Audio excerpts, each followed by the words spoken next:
name is Douglas Mackenzie. I'm a physician in Santa Barbara here. I'm a plastic surgeon. I'm not a primary care doc.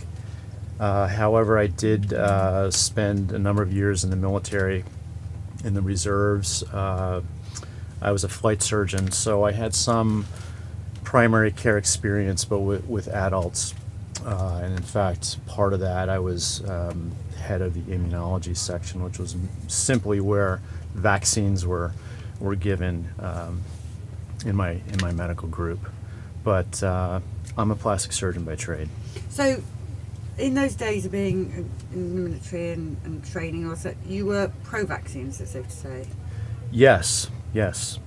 I was pro-vaccine. And what's interesting to me now is that I wasn't really even aware that there was anything but a pro-vaccine physician. So it wasn't like I had been trained to look at both sides or consider the risks of vaccine. I would occasionally get a member that might ask my opinion about a certain vaccine, or if they were going to be deployed about the anthrax or something like that, which, by the way, we did not give where I was. So we just give the normal vaccines to adults again, and a couple extra ones that military members got. So you administered vaccines? I didn't myself, but had oversight over the folks that did. Right. So yeah, I was pro-vaccine. This was a few years ago, and then I just kind of started getting curious about vaccination. I was going to be starting another family. I gotten remarried, so we had considered we were going to be having a child. So somehow I came across Mayor Eisenstein's book, Educate Before You Vaccinate. So I read that, and of course he mentions how his practice and other unvaccinated practices or unvaccinated people like the Amish had little or no autism. Wow, that's interesting. So then, again, I was just kind of curious about the whole thing, and I kept hearing this Andy Wakefield guy on television, and maybe I caught one of the interviews, the Anderson Cooper perhaps. And that was intriguing to me, how the media was just so in a froth over this British doctor. So I decided to actually do my own research, and I bought his book, and I read his book, and that's kind of when the light bulb went off. Callous disregard? Yes, right. So I read his book, and as you know, his book is basically his defense of what had happened to him and how he got railroaded by the system and the media and whatnot. So I kind of saw where this was going, and then but his book didn't really talk a lot about vaccines and didn't learn a lot about vaccines in general. So from there I probably read Suzanne Humphrey's book. All right, so good stuff. You're reading good material, right? And so it would be wonderful if all physicians could read these books, because it would blow their minds, because they don't get any of this stuff. So I read Suzanne Humphrey's book, and that's where I kind of learned about the history that I never learned in medical school, right? And there it just kind of went from there. So basically, I've just been reading books, doing a lot of reading, and the thing of it is, I've read Paul Offit's books too. It's not like I've just read these anti-vax books, right? I've read Paul Offit's book, and I've read Seth Manookian, and I've seen the other blogs and science-based medicine and all this. I know both sides, and I didn't have any dog in the hunt, right? So I didn't have a vaccine-injured child. I have a 20-year-old also who is completely vaccinated. So I'm a physician who's coming at this thing open-minded, no axe to grind, nothing to prove. And I've read both sides. I continue to educate myself. I got active in California 2 years ago when the whole SB 277 thing was going, and somebody told me about it. I knew nothing about it, and realized it was working itself through the legislature. So I was kind of late to the party with that.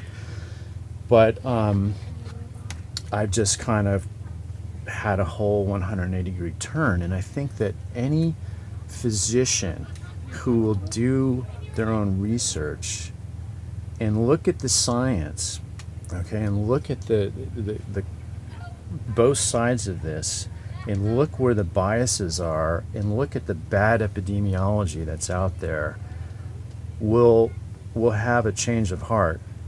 That's assuming they don't have a lot at stake. And I realize that a lot of physicians do have a lot at stake. So that's basically my story. We're hearing from the doctors that don't make any money from vaccines. So the paediatricians, very few will speak to us, and the ones that do speak to us just simply don't vaccinate or rarely do. We had one paediatrician that said if he doesn't keep everything up to date with all his, that's why they throw us out if we won't vaccinate, they get $700,000 a year. That's their And like incentive to kickbacks vaccinate. from insurance or whatnot, the incentives. Yeah, I mean, I think that's true in many cases, and I can't really speak to that because, again, I'm not a primary care physician. I'm not a pediatrician. I mean, I've heard some like Paul Thomas say that can be true in certain programs, depending on the state and which programs, insurance programs they might be with, their practices. But beyond that, I mean, I don't think it's all about the money, really, too. I think it's more that physicians are just simply, they've been brainwashed from the first day of medical school. And it's just that they don't get the alternative views, and they don't read the huge amount of science that supports the dangers and the risk of vaccines and what's in the vaccines. They just don't know about the stuff. Or they'll just quote the AAP guidelines, or they'll quote the CDC, or they'll quote Paul Offit, and they're not doing their own reading and their own analysis of these things. And for example, they'll take some of the MMR studies, for example, and that'll be kind of the, MMRs don't cause autism, right? So many studies. If you just look at the list, right, they say that, but they don't look at, are these studies valid, right? The epidemiology of these things is so bad, with healthy user bias and various biases that are built into these things. That's what no one analyzes, okay? So, and I'm talking about just general clinical physicians, and that's what they've got to realize. When Paul Offit says that autistic kids don't have central nervous system inflammation, right?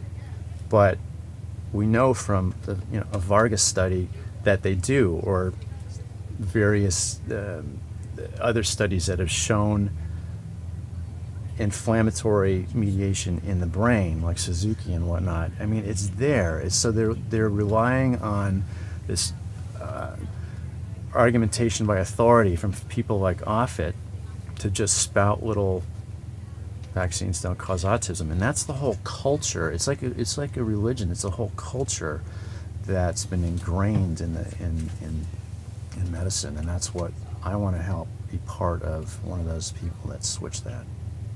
Thank you. How, from just an outsider looking in, how can Paul Offit get away with what he does? And when we met up with him, well, we didn't mean to, but our cameraman did. He was about to give a talk to a load of young medical students. How is he allowed to do that when he's spouting things that are completely untrue? And as is his son Japan getting away with saying dreadful things as well that are completely untrue. How are these people are in this position? They're like, certainly Paul Offit and the people that he goes around with are sort of like the high priests of this. I mean, he's written a book. Look, if you take Paul Offit's Deadly Choices and someone just reads that book, okay, and they read nothing else, it's an engaging story. It's kind of captivating. It's interesting, and you would likely kind of be on his side and be part of that whole movement. And again, you kind of have to read what's in between the half truths that he says, right? What are the lies that he said? And I'm picking on him, but he's just Well, he's one of prominent. the main. Yeah, he's super prominent, right? Yeah. So, not to mention the millions of dollars that he's gotten through the whole, through his patents and his affiliations with the CDC and the ACIP and whatnot. So, look at the biases. I mean, I think, that kind of leads me to something maybe slightly different. I mean, to spend a couple thousand hours researching this stuff is one thing, but you don't even have to do that. It doesn't take a lot of digging. And I'm speaking to physicians primarily, to dig a little bit. Look at the corruption of the CDC, for example. You don't have to dig too long to kind of see that. You don't have to spend too many hours reading papers or reading books where you kind of see that and you go, wow, okay, the whole William Thompson story, which I'm sure you guys have gone over many times. So, look at that.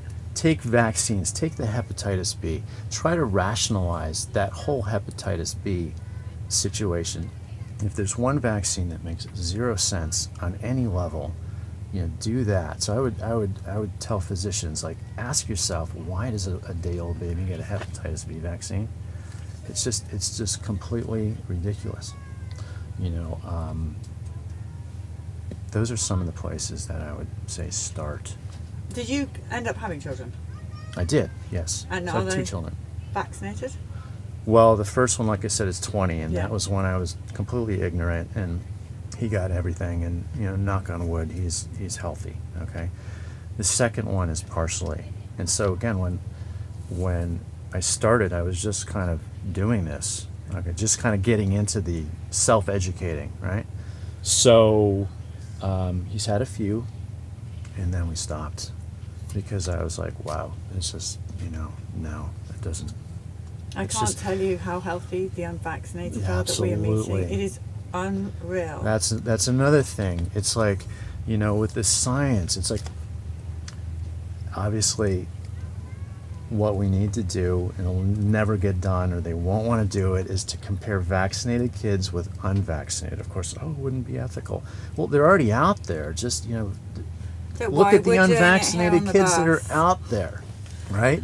But it's They so know that true. it's game over. It's game It's over. game over. They will they never do do that. that. They will fight, Well, the head of whoever the new head of the CDC is, will be.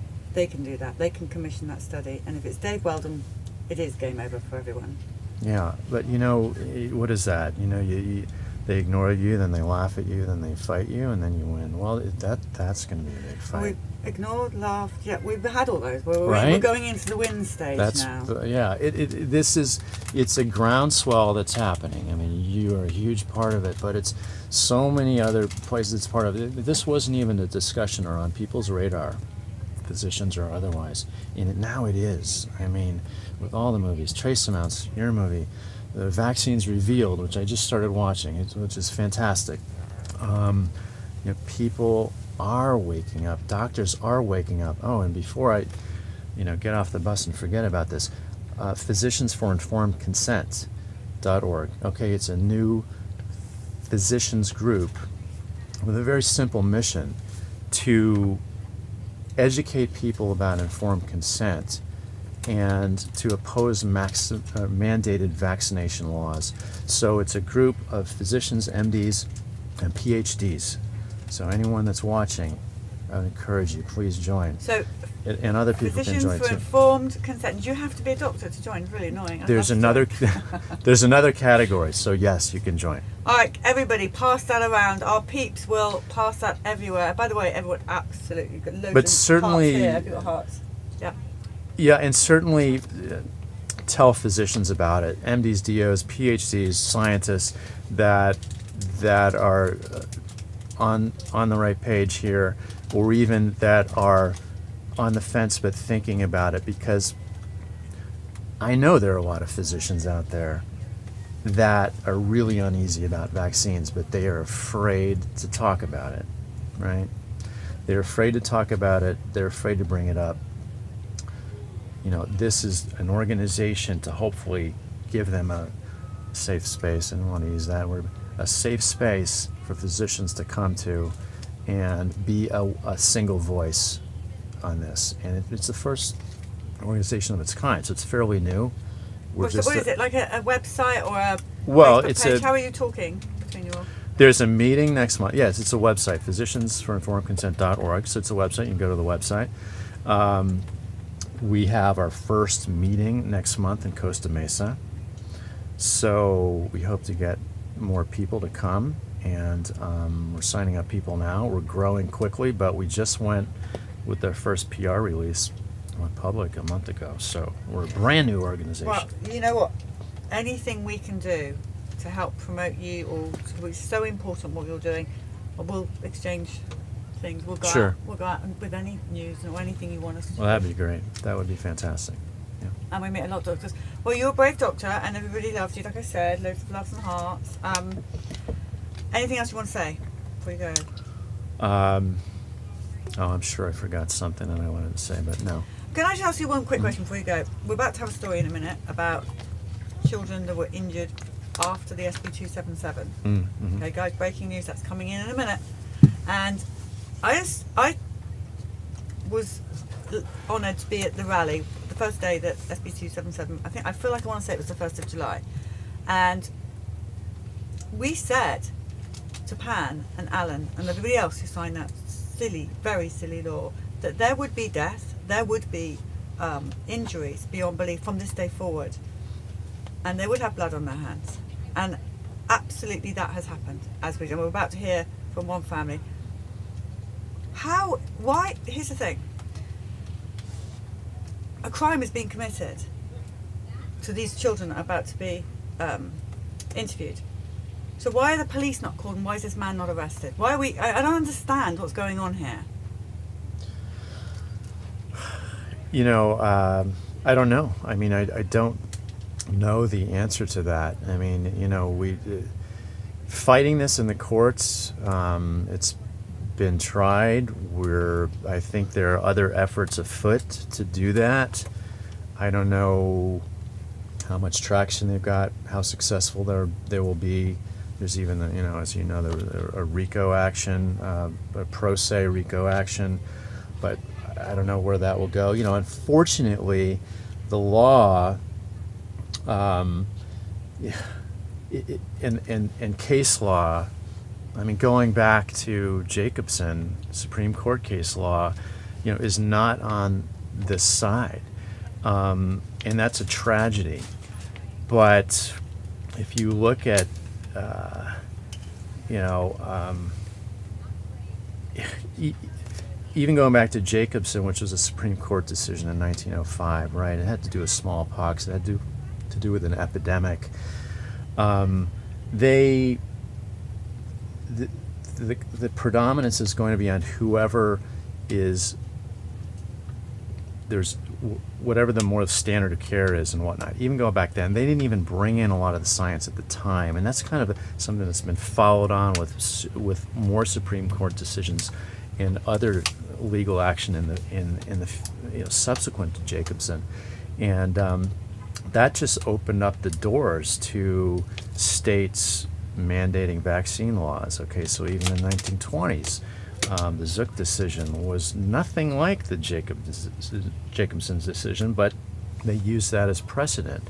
You know, that this idea that the government is going to force vaccines really got its origin there, and it's just been kind of building. So how that gets undone, it's a tough thing. I mean, I thought a RICO action would be something that would be reasonable because, you know, you're talking about fraud, basically, in my mind. I mean,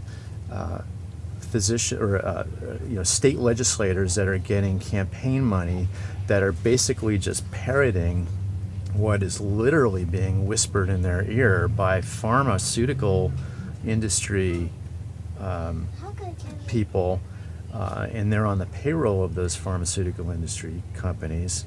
I mean, that just, I mean, what is RICO if not that? You know, this is all the same kind of tobacco science, kind of a mentality behind this. And where are the judges that will put an end to this?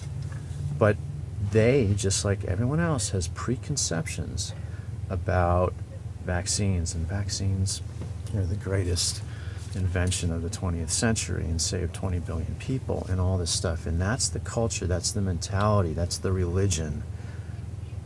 How do you break through that? You do it like this, with people on the ground level, more and more people, and it's happening. And then the courts will switch. There'll be a time when I think it'll switch, but right now, the predominance of the weight is not on our side. All right. Well, thank you. Periscope. I'm gonna have to show you how many hearts you've got. You're gonna have to see this.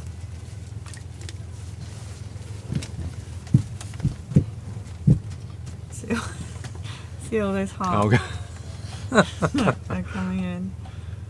So thank you, love you, thank you. There you go. You see, we're very grateful because we don't have, we need more people like you to help us. So. That's great. And that is going to go on for a long time, so you might want to watch this back. I guess I need to load Periscope on my phone. Yes, you do. Look at it all. It's going on and on and on and on. All right, you're a part of us now. We're so grateful to you. Thank you so much. And we're so excited about your organisation. Just tell everyone again what it is. Physicians for Informed Consent.